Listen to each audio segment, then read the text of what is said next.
Hello everyone, welcome back to our channel. In today's video, we'll be providing you with a full guide on how to send a document in a community group on WhatsApp. Let's get started. Step 1. Open WhatsApp on your Android device. Step 2. Once you're inside WhatsApp, tap on your community. This could be a specific community or a larger group of communities that you're a part of.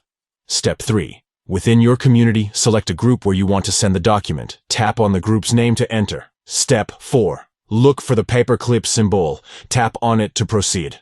Step 5. Now, find the document icon, typically represented by a sheet of paper.